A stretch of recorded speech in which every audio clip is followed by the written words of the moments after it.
All right, this is lesson 18 on the bottom of page 89, and it's ratio word problems. All right, guys, so we have actually done some of these. That's a ratio. That's all a ratio is. It's a proportion when I set it equal to something. That's a proportion. And we're going to use ratio tables to set up proportions. Then we use cross multiplication. Okay, look at this on the board. We may have had 3, 5 for a total of 8, right? X, 21, we don't know. I don't know what it would be. Right? This is how we would have set it up. I just made this up. To solve for X, 3 over 5 equals X over 21. You can simplify terms that are multiplied. Are those terms multiplied? No, it's a ratio equals a ratio. You cannot simplify across the equal sign. All right? Look at 18.1. It's just ratio tables. They're going to give us what the ratio of something is to something, then they're going to give us the real numbers. Like I could say, the ratio of guys to girls in this class is 5 to 6. If there are 30 people in the class, how many girls do we have? Let's call it ladies to men, because guys to girls is the same letter, right? What I say, 5 to 6, we add it up. How many people in the class? We'll say 30. Yeah, this is not going to be a pretty number. We're going to say 22. 22 in the class, that's more accurate. How many ladies in the class? You already know, right? How many? 10. But if we were going to set up the ratio, it would be 5/11 equals to the other ratio, X over 22, cross multiply, solve for X. Okay, that's what it's going to look like and sound like. Look at 18.1.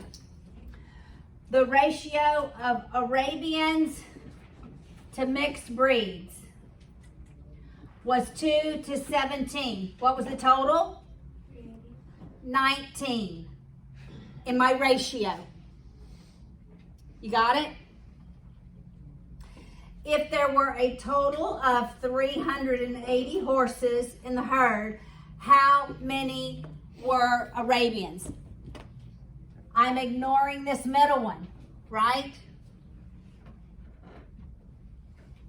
You could probably already tell what the multiplier is. Does anybody see the multiplier before we will? Do you see it? Okay, if you don't see it, it's okay. 2 over 19 equals X over 380. You cross multiply. What's 2 times 380? 760 equals 19X. You divide both sides by 19. And this is Arabians. How many Arabians do we have? What? 40. Yes, I already knew the answer. Because I knew this was times 20. Because I knew 2 times 19 is 38. All right, look at example 2. There's a lot of chemistry in this textbook, along with physics, because physics and chemistry are both math sciences. All right, so we have 600 kilograms of sulfur. It took 600 kilograms of sulfur to make this new compound. Here's the new compound, 3,000 kilograms. So everything else is other. 2,400 kilograms of something else. Got it? So you're gonna make a new compound. You're gonna have one chemical that is given, everything else is other, and you have that new compound. How many kilograms of other materials would be required to make 4,000 kilograms of the new compound? I don't need this first row.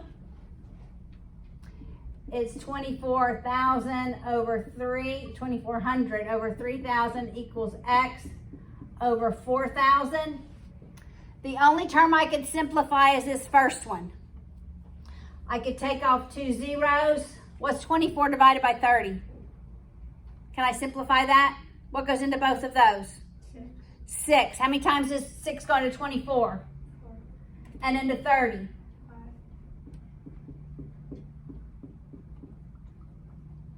Then I cross multiply. It's 5x equals, what's 4 times 4,000? 16,000. And what's that divided by 5? 5 goes into 16 how many times? 3. 3 leaves a remainder of 1. Into 10? 2. 2, and then I have 2 zeros. Is that logical? Is it logical that 3,200 is the other material?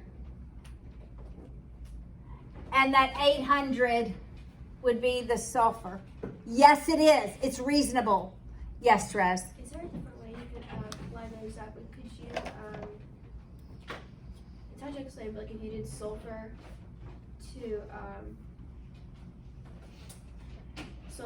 to the new compound made, and then Then you have to figure out sulfur and then back in to the other material. This way you're solving for the other material.